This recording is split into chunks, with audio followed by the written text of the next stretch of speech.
Hi Year 10, here is your 7th lesson on an inspector calls. We're going to finish Act 1 and then start Act 2 today. If this is the first video that you have clicked on, because I sent an email to the parents of some people that haven't managed to access these videos yet, you want to start from lesson 1. So if you click on all uploads and go to my YouTube profile, you should be able to see all of the videos labelled. You have to scroll through some of them because I've also got the Year 7 and Year 9 ones up there, as well as some lessons that I'm doing for my daughter and her primary school class. Okay, so make sure you find the right video. So today we're going to explain how Sheila and Gerald's relationship has changed from the start of the play and analyse how Mrs Birling is presented. Okay, so we're going to think about the change in Sheila and Gerald's relationship and also analyse how Mrs Birling is presented. So as always, we'll start with our vocabulary. So our old word is dubious. Okay, so why do you think Priestley makes us feel dubious about what Gerald was up to last summer? Now remember, at the start of the play, very start of the play, Sheila and Gerald are sort of teasing each other, and Sheila says, you know, yes, except for all last summer when you never came near me and I wondered what had happened to you. So we know that Sheila's a bit suspicious because last summer Gerald sort of avoided her and said he was very busy at work. So why make us feel dubious about what Gerald was up to? What do you think Priestley's intentions are? So you can pause the video and answer that question. Now our new word today is contentious. Now if something's contentious, then it's causing or likely to cause an argument or tension. So how is the way the inspector talks to the Birling family viewed as contentious? Okay, how do they view it as contentious? So again, pause the video and have a go at answering those questions, please. It's really important that we continue to learn and build this vocabulary. Okay, and you have to also ignore my children shouting in the background. They're being reasonably good. So, dubious. If you're dubious, then you are uncertain or you are unsure or distrustful of something. So why make us distrust Gerald then? Well, it builds dramatic tension. At the end of the day, stereotypically in fiction or maybe real life, when a man uses "I'm really busy at work," that can sometimes be, you could infer that they're having an affair from during that time rather than sort of avoiding their partner.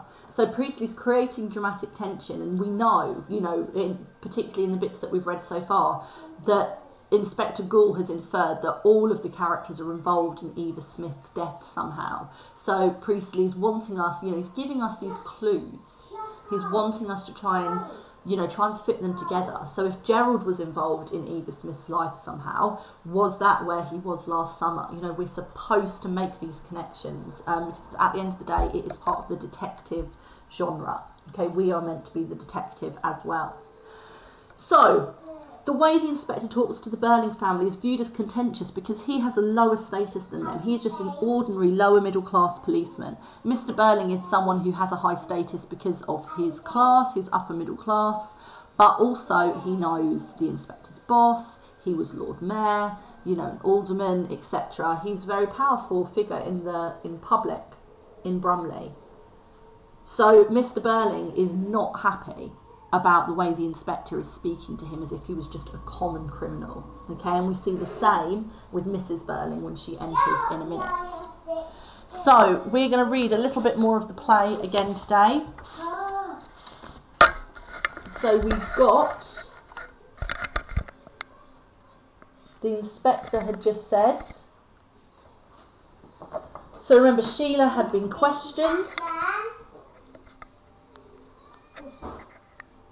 Sheila had been questioned by the inspector, and we found out that she got Eva Smith fired from the job that she was really, really lucky to get, working in the posh department store, and Sheila feels incredible guilt for what she's done, okay, unlike her father.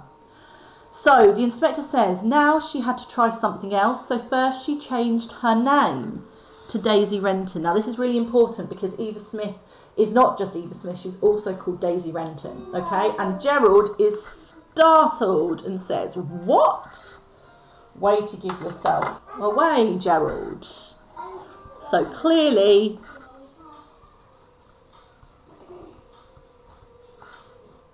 he recognises the name. And again, we begin then to make those connections. The inspector says steadily, So, you know, he knows Gerald was involved with her somehow. I said she changed her name to Daisy Renton. Gerald pulling himself together. Do you mind if I give myself a drink, Sheila? So again, he's not exactly being subtle, is he? Sheila merely nods, still staring at him. And he goes to the Tantalus on the sideboard for a whiskey. So, you know, she's even more suspicious now. The inspector says, where is your father, Miss Birling? Sheila says, he went into the drawing room to tell Mother what was happening here. Eric, take the inspector along to the drawing room.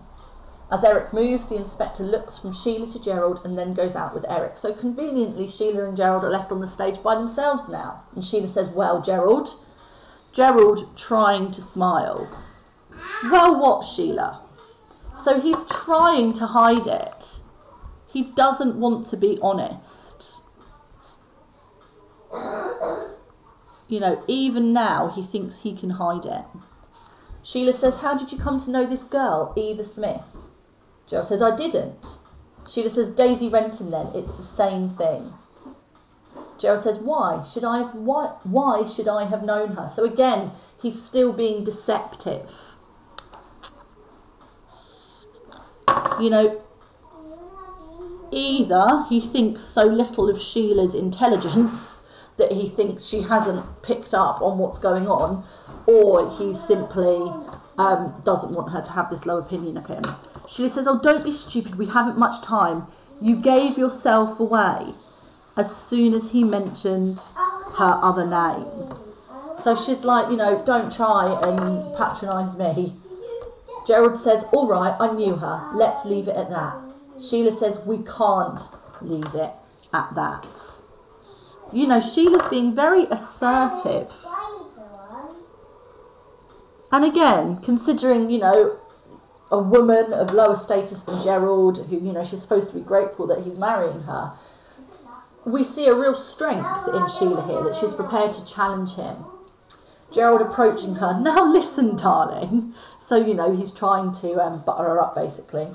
Gerald approaching her, now listen, darling. Sheila, no, that's no use. You not only knew her, but you knew her very well. Otherwise, you wouldn't look so guilty about it.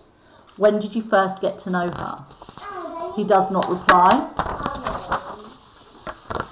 Was it after she left Millwoods, when she changed her name, as he said, and began to lead a different sort of life? Now, what he means here is began to lead a different sort of life, is that she likely was forced into prostitution. Now, remember this, think back to London by William Blake and the youthful harlots and this cursed cycle of poverty. You know, that was unfortunately a genuine option for so many young girls that couldn't get work any other way. Were you seeing her last spring and summer? During that time you hardly came near me and said you were so busy. Were you? Let me get a different colour, that one's running out. So here we go. We're not exactly surprised at this point, but that is what that quote from the start was foreshadowing. He does not reply but looks at her. Yes, of course you were. So Gerald was having an affair, okay? Okay, so Gerald was having an affair with Daisy / Eva. Okay, doesn't really matter what you call her. Gerald says, I'm sorry, Sheila, but it was all over and done with last summer. I hadn't set eyes on the girl for at least 6 months. I don't come into this suicide business. So, you know, again, there's this reluctance.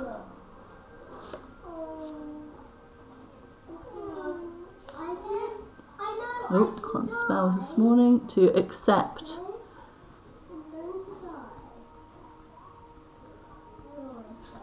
Gerald says, you don't, neither of us do, so for God's sake don't say anything to the inspector. And Sheila says, about you and this girl? Gerald, yes, we can keep it from him. Sheila laughs rather hysterically. Why, you fool? He knows. Of course he knows. And I hate to think how much he knows that we don't know yet. You'll see, you'll see. She looks at him almost in triumph. Now this is interesting because, you know, she recognises there's something special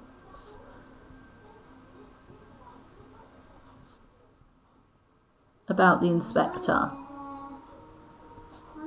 You know, this idea of thinking you can keep anything from him is ridiculous. So Gerald looks crushed, the doors slowly open and the inspector appears looking steadily and searchingly at them, and then comes in and says, well, and it's the end of Act 1. So again, you've got that tension and that drama really, really high at the end of that first act. So Act 2 then. At Rise, scene and situation, so rise of the curtain, are exactly as they were at the end of Act 1. The inspector remains at the door for a few moments, looking at Sheila and Gerald. Then he comes forward, leaving the door open behind him. The inspector says to Gerald, well? Sheila, with a hysterical laugh to Gerald, you see? What did I tell you? So she's like, how? Of course he's going to know. And the inspector says, what did you tell him? Gerald says with an effort, Inspector, I think Miss Birling ought to be excused any more of this questioning. She'd nothing more to tell you. She's had a long, exciting and tiring day. We were celebrating our engagement, you know, and now she's obviously had about as much as she can stand. So here we have our old friend, misogyny again. Oh, poor Sheila. She's a little bit tired. She's had a long, exciting and tiring day. I think she needs to go to bed. You know, he's treating her like a child. Again, he's very patronising, as if Sheila needs a man to tell her what she does and does not need. He also just wants to get rid of her before he, you know, admits his affair. Sheila says, he means that I'm getting hysterical now. Now, the word hysterical comes from this term hysteria, which was in the 19th century, and, you know, and in the 20th century as well, but more in the 19th century. Hysteria was a mental health diagnosis that only women could have.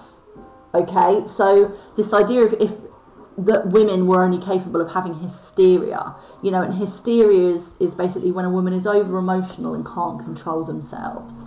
So again, it's very patronising, very misogynistic. And the inspector says, and are you? Sheila says, probably. The inspector says, well, I don't want to keep you here. I've no more questions to ask you.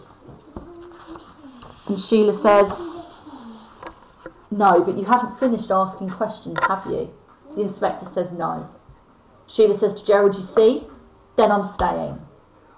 Gerald says, why should you? It's bound to be unpleasant and disturbing. The inspector says, and you think young women ought to be protected against unpleasant and disturbing things? And Gerald says, if possible, yes. The inspector says, well, we know one young woman who wasn't, don't we? So again, because Eva was working class,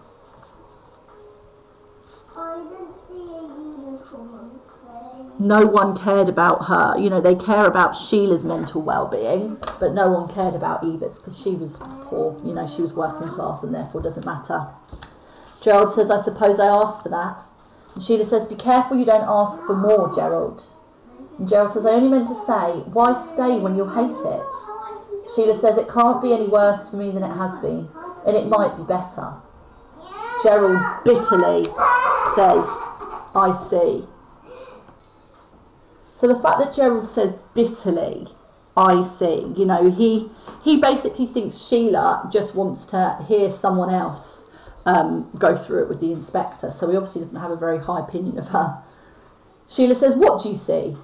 Gerald says you've been through it and now you want to see somebody else put through it. So he's basically like, you know, he's saying, you know, you want me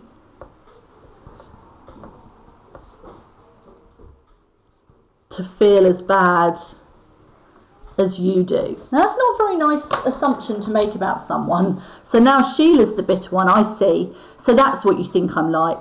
I'm glad I realised it in time, Gerald. So basically, she's saying, I'm glad I realised that you thought I was so horrible before I married you. So we can see across this page their relationship begin to break down.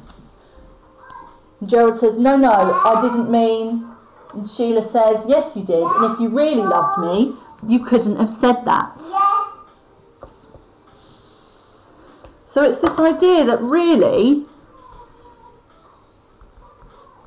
they don't really know each other well. You know, they would just be trying to show the best side of themselves to each other. You listened to that nice story about me. I got that girl sacked from Millwoods, and now you've made up your mind I must obviously be a selfish, vindictive creature. If you're vindictive, then you sort of want to get revenge. Gerald says, I neither said that nor even suggested it. Sheila says, then why say I want to see somebody else put through it? That's not what I mean at all. And Gerald says, all right then, I'm sorry. Sheila says, yes, but you don't believe me, and this is just the wrong time not to believe me. So, you know, she's talking about trust. You know, there needs to be trust between them, and that trust clearly appears to be broken. So the inspector, massively taking charge, allow me, Miss Birling. So he says to Gerald, I can tell you why Miss Birling wants to stay on and why she says it might be better for her if she did. A girl died tonight, a pretty, lively sort of girl, who never did anybody any harm, but she died in misery and agony, hating life. So he's saying, you know, Eva did nothing to deserve it, this awful fate. Now Sheila, again, distressed. Don't, please, I know, and I can't stop thinking about it. So, you know, she's tormented by her guilt. Unlike her father. The inspector ignores this. Now Miss Birling has just been made to understand what she did to this girl. She feels responsible. And if she leaves us now, she doesn't hear any more, then she'll feel she's entirely to blame. She'll be alone with her responsibility the rest of tonight, all tomorrow, all the next night. And Sheila says eagerly, yes, that's it. And I know I'm to blame. And I'm desperately sorry. But I won't believe, it's simply my fault that in the end she committed suicide. That would be too horrible. So again, we've got more evidence of the fact that she accepts responsibility. The inspector says sternly to them both, you see, we have to share something. If there's nothing else, we'll have to share our guilt. Now this is important, and again, another socialist message, you know, of this idea of collective responsibility.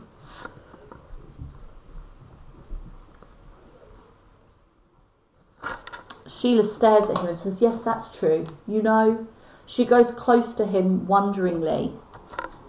I don't understand about you. Now she's almost in awe of the inspector. Because remember, the inspector's the first person in Sheila's life probably to give her something other than this very narrow upper middle class view. The inspector says calmly, there's no reason why you should. So he regards her calmly while she stares at him wonderingly and dubiously. Now Mrs Birling enters. So she's been off stage since the inspector's arrived. Briskly and self-confidently, quite out of key with the little scene that has just passed, and Sheila feels this at once. So remember, Mrs Birling hasn't met the inspector yet, okay? The inspector hasn't had a chance to intimidate her yet. So she is starting just the same way Mr Birling did. So she's smiling, social. Good evening, Inspector. So again, those very upper middle class upbringing and manners. He says, good evening, madam. She says in the same easy tone, I'm Mrs Birling, you know. My husband has just explained why you're here, and while we'll be glad to tell you anything we want to know, I don't think we can help you much. So she's almost being quite obstructive. Sheila says, no, mother, please. Mrs Birling, affecting great surprise, what's the matter, Sheila? Sheila hesitantly says, I know it sounds silly. Mrs Birling says, what does? You see, I feel you're beginning all wrong. And I'm afraid you'll say or do something that you'll be sorry for afterwards. Well, there's some foreshadowing there. You know, Sheila is the most enlightened character so far, and she's recognising that her mother doesn't want to start off by trying to lord their social class over the inspector, that actually the inspector will make Mrs Birling regret it later on. So she's trying to make her mother be more cautious. But Mrs Birling says, I don't know what you're talking about, Sheila. Sheila says, we all started like that, so confident, so pleased with ourselves, until he began asking us questions. So Mrs Birling looks from Sheila to the inspector.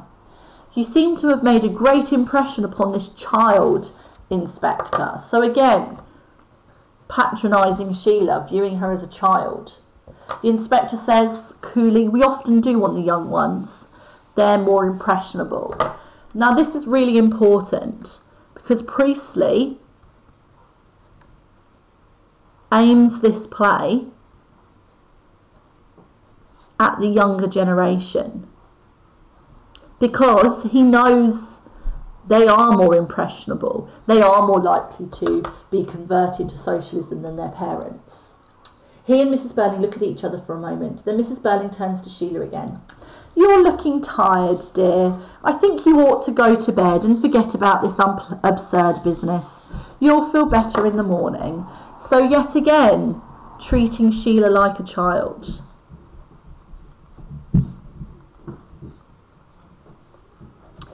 Sheila says, Mother, I couldn't possibly go. Nothing could be worse for me. We've settled all that.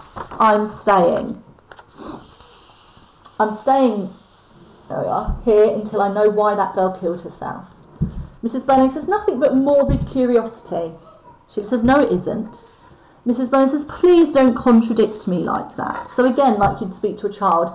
And in that case, I don't suppose for a moment that we can understand why the girl committed suicide. Girls of that class.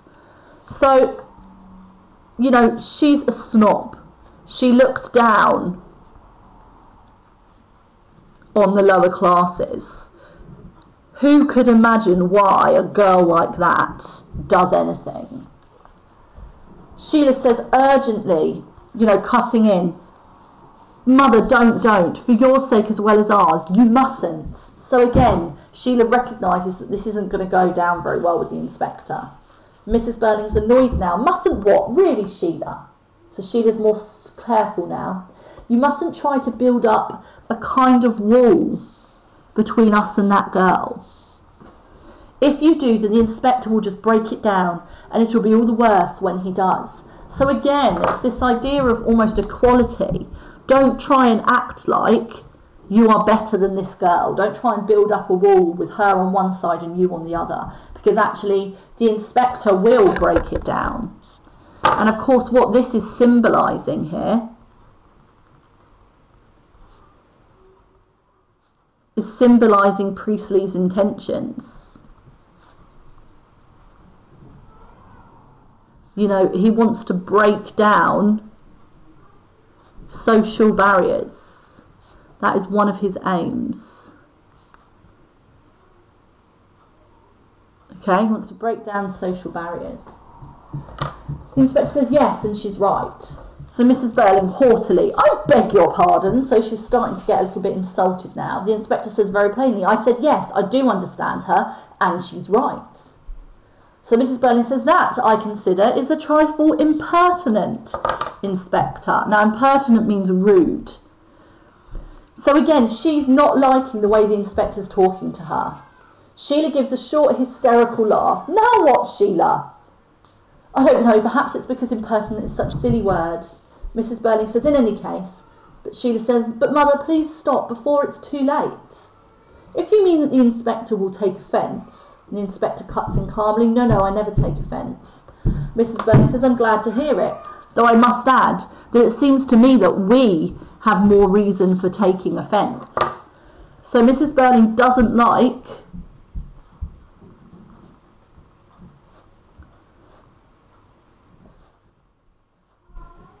the way the inspector is talking to her. She finds it offensive. The inspector says, let's leave offence out of it, shall we? And Gerald says, I think we'd better. Let's leave offence out of it, shall we? Says the inspector. And Gerald says, I think we'd better. Sheila says, so do I. So Mrs Birling rebuking them, so she's almost telling them off. I'm talking to the inspector now, if you don't mind. So she turns to the inspector rather grandly. I realise that you may have to conduct some sort of inquiry, but I must say that so far you seem to be conducting it in a rather peculiar and offensive manner. You know, of course, that my husband was Lord Mayor only 2 years ago, and he's still a magistrate. So again, she's doing exactly what Mr Birling did, threatening the inspector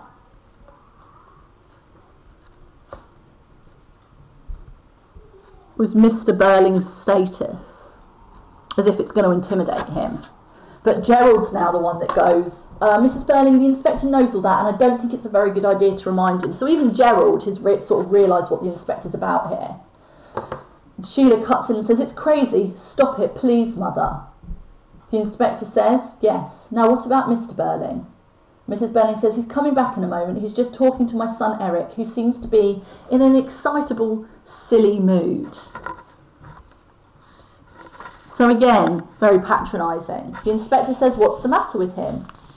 Mrs Birling says, Eric, oh, I'm afraid you may have had rather too much to drink tonight. We were having a little celebration here. The inspector says, isn't he used to drinking? And Mrs Birling says, no, of course not. He's only a boy. Now, it's already clear that Eric's quite familiar with drinking. So it's showing she's ignorant. She doesn't know her children very well. The inspector says, no, he's a young man, and some young men drink far too much. And Sheila says, and Eric's one of them. Mrs Birling says, Sheila. And Sheila says urgently, I don't want to get poor Eric into trouble. He's probably in enough trouble already. You know, Sheila's worked out that they're all likely involved in her death somehow, including Eric. We really must stop these silly pretences. So she's like, we've got to stop pretending to ourselves and each other's. So Sheila is becoming less ignorant. This isn't the time to pretend that Eric isn't used to drink. He's been steadily drinking too much for the last 2 years. So Mrs Birling is staggered and shocked. It isn't true. You know him, Gerald, and you're a man. You must know it isn't true.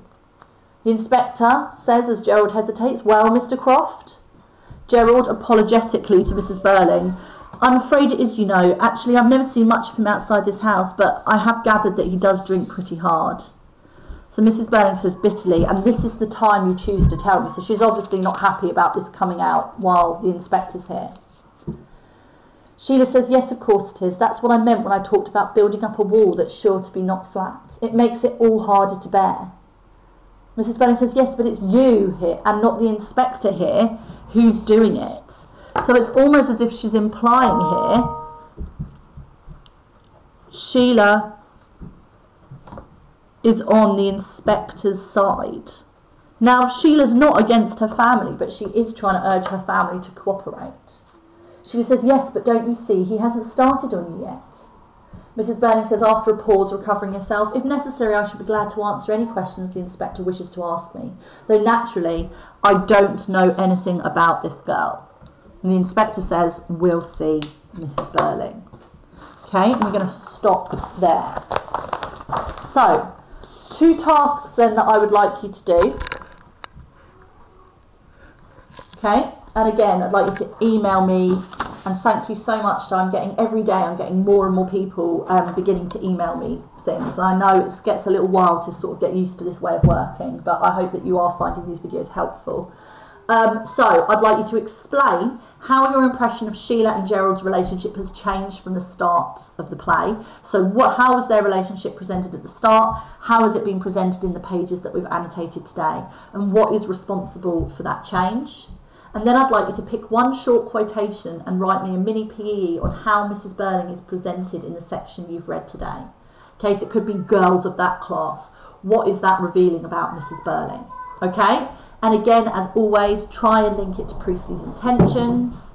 Try and offer a multiple interpretation. Try and evaluate if you're aiming for the high grades. Okay? So, well done for sitting through our 7th video. If there's any problems or you need any help, just pop me an email. Okay? Bye.